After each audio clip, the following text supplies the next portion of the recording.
All right, everybody, this is Ben and Chuck back. We're filming and commentating on the USDGC Doubles Qualifier we played on at Holston Creek this last weekend. So we're starting off, we're going to be up on hole one. Chuck, tell us about hole one. Hole one's a short little 300-foot hyzer. You want to throw over these two trees and finish way left. If you finish a little right, you might have an obstructed putt. Yeah, there's this one tree down there by the green that comes into play during the hole, but it can really make your putts difficult if you leave them short right. So there's also a low skip line, but really the big hyzer over the top is the way to attack the green. Yeah, something stable, something fast. Yeah. So you see that big tree there kind of obstructs the putt, but I've got a little straddle putt out here to the side. Long legs definitely come in handy there. Nice. Just managed to squeak that one in there. Nice putt. Good two on that hole. It was. So hole two is a 320-foot par 3. We couldn't figure out exactly the best way to do this one. There's a low mid-range turnover shot, and I'm going with a comet over the top just to get us a clean look down there, just because there's no trees up high. Definitely got high enough. Definitely got it high enough. I like that shot. So it kind of turns over a little bit, stables out, and you can just see it coming to the frame back in the back. And I'd say we're putting from about 40, 45. Something like that. A little downhill, Yeah. but Chucks makes good on those putts. Drilled it. So next hole, we're on hole 3, par 4, 575 feet. We're playing off to the right to get in a little landing zone. I'm just throwing like a PD and set yourself up for your next shot straight up the hill.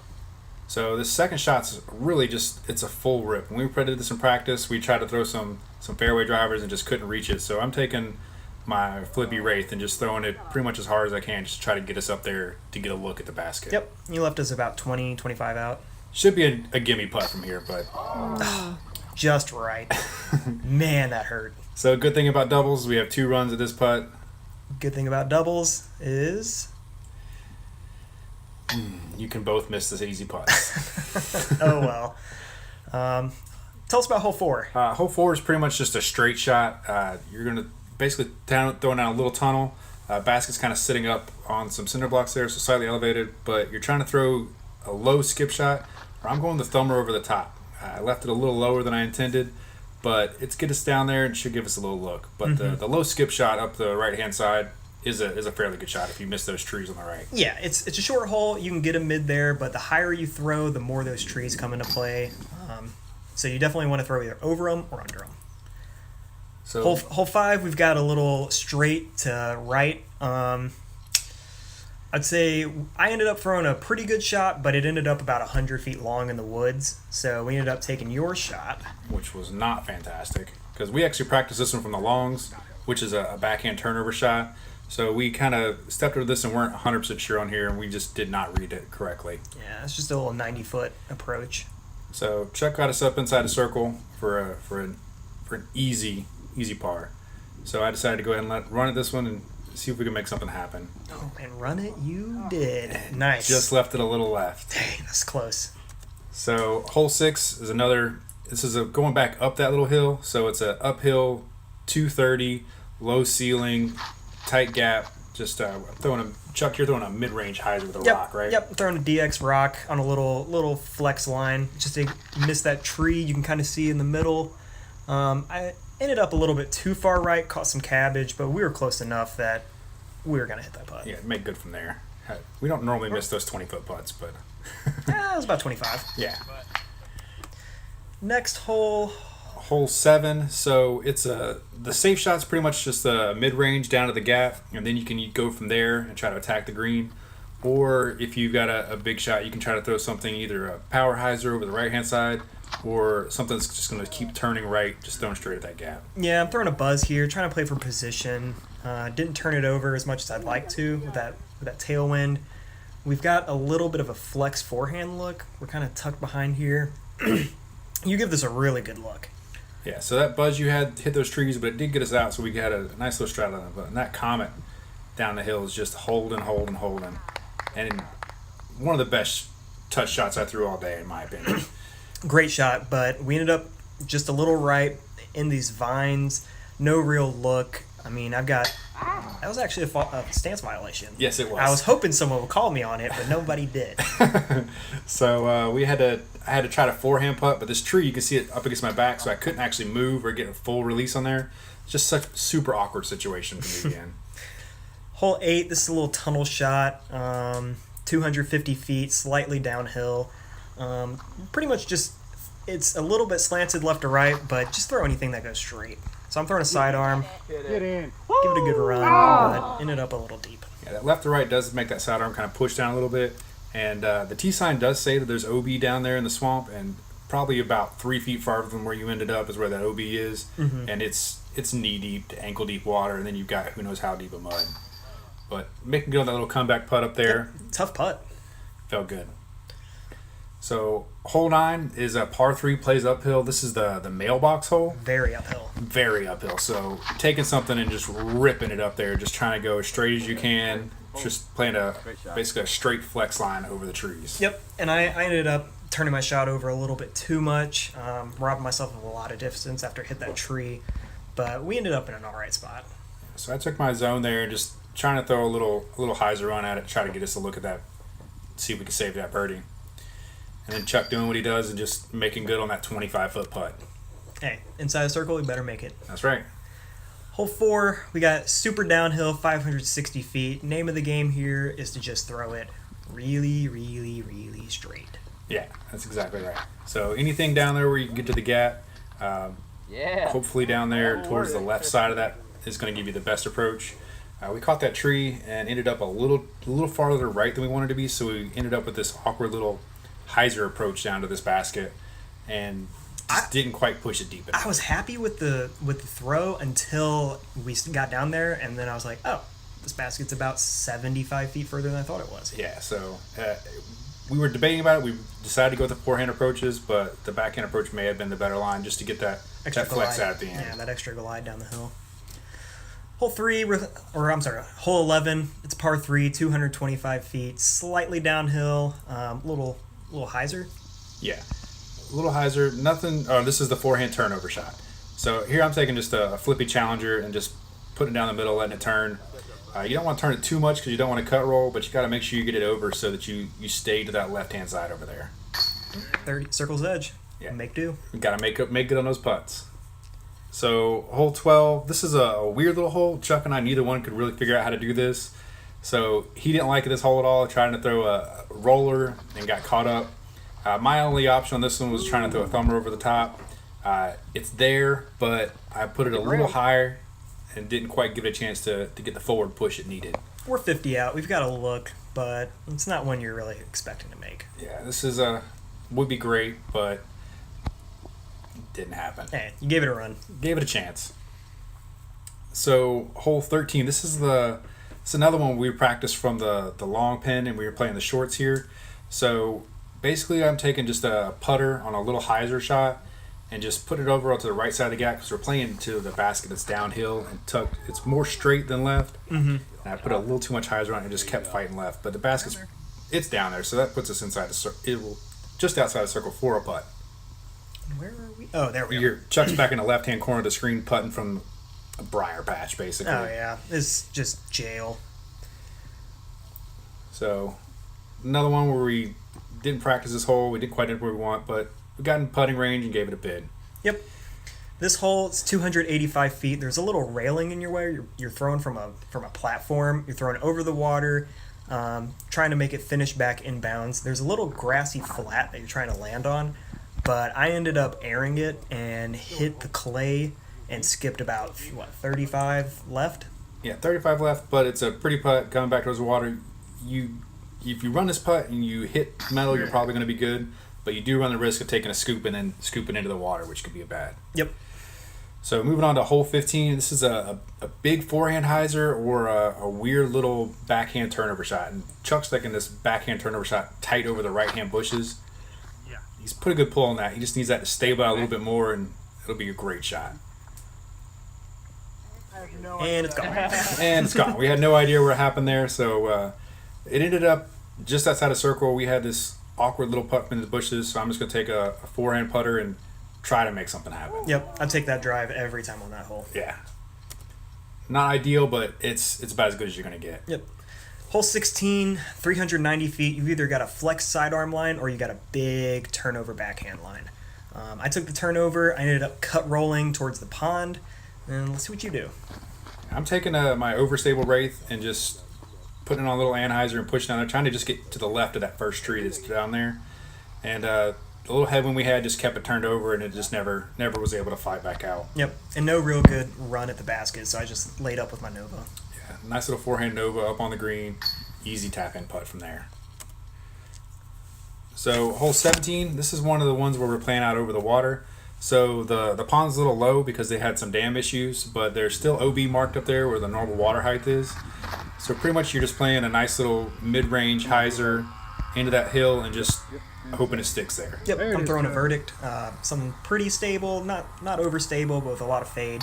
Just putting it out, letting it spike in. Great shot. So this is a tricky hole. This is a 565-foot par 4. Plays as basically a 90-degree turn hole. So you can go big and go right and try to cut that corner, but we were playing for position here to make sure we got this birdie. So I'm just taking a forehand Thunderbird and just playing a little hyzer straight, just trying to get that gap and make sure we've got to look down at the basket. Yeah, you got it. So we ended up left side of the fairway, around the corner. There's 2 trees right behind Chuck that can be obstructed, so we got clear of those, but we ended up with an awkward position where we were a little tighter left.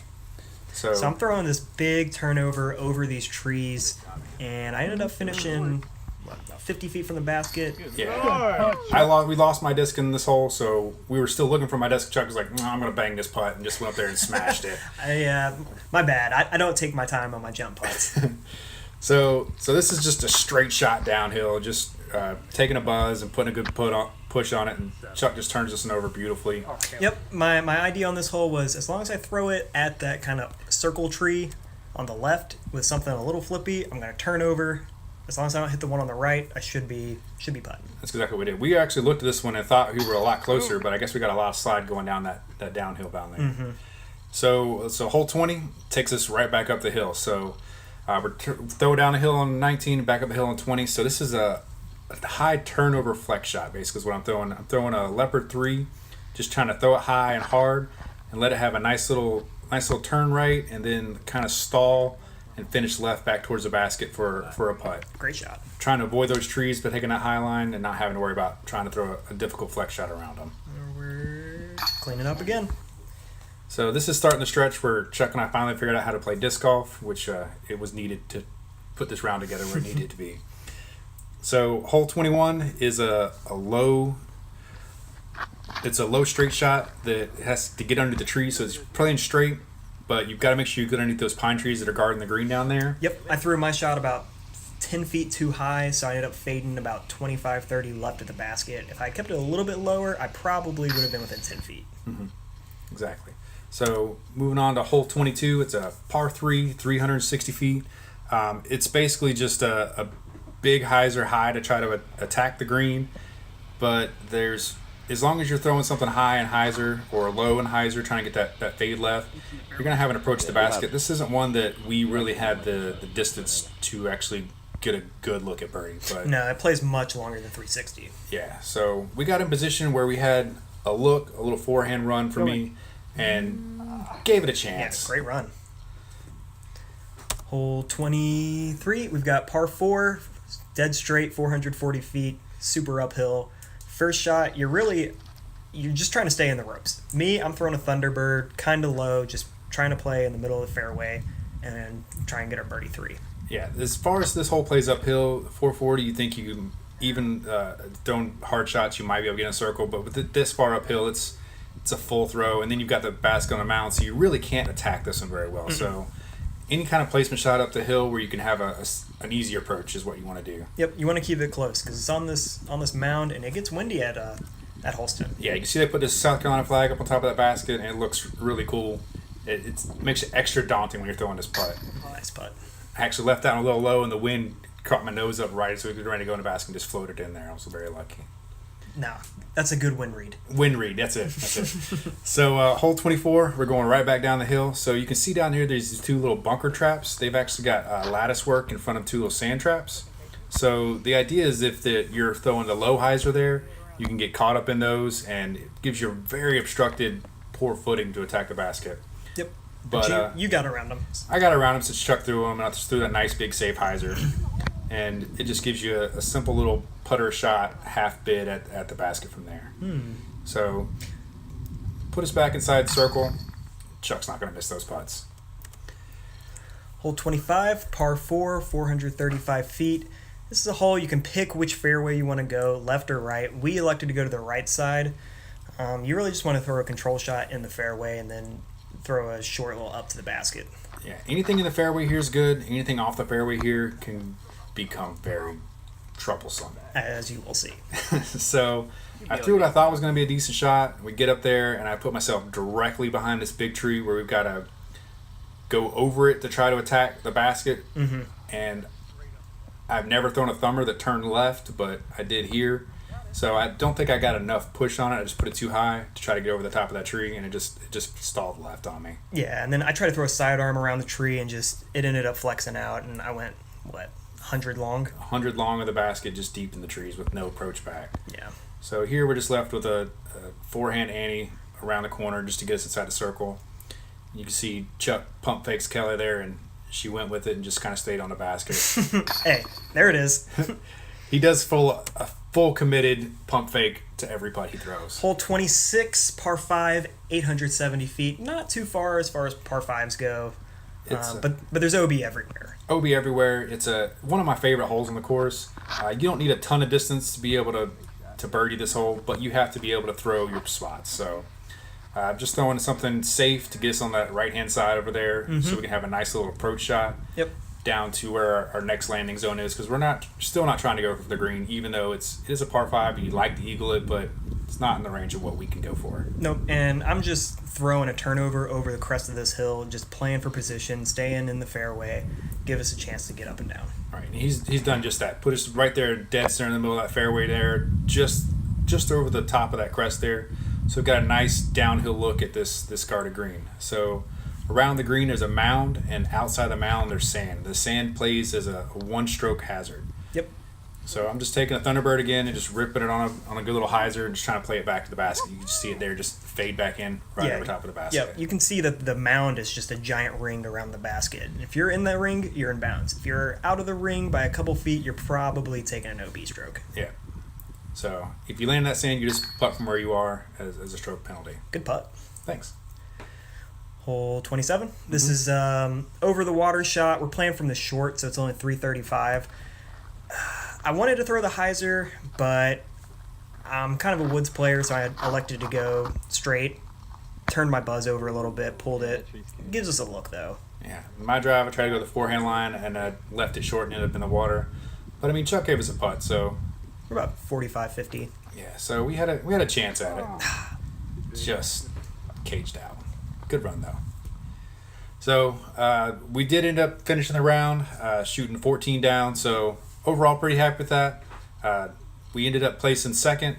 You can see here there's a tie for the third spot, which is the last qualifier for the USDGC Dubs. So we're going to follow them for their tiebreaker. So they're going right back to hole 27. So you're going to be seeing a couple different looks at the same hole we just played. Mm-hmm. So I'm not sure who all these guys are. I'm sorry, guys. I don't know your names. But I know one of them, I think. Yeah. So he's playing the forehand turnover shot down here, and he throws a good line on it, and I think he just reads the wind a little wrong, and he just keeps turning out. You can see it's turning left of that tree, and so it puts them dry, but they've got a long look. I believe this is Michael Gossett. That's correct.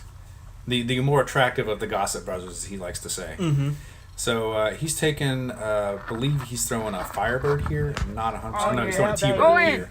And just throwing that big hyzer line, going right at the basket. Man, just missed it. Great shot. Yeah, great throw. And so his partner here knows his partner's parked, so he's pretty much just going to throw an ace run here because that's all you need if your partner's parked. So he puts a pretty good pull on it. Just a little low. Just a little low, and just doesn't quite get the finish on it. I think he hits the trees a little long. Did he get his... Oh, it long, okay. Yeah, so he didn't get the finish on it. But so they're putting. They know the other team's parked, so they pretty much got to make the good on this putt. Uh-oh. So they're just giving it a good solid run.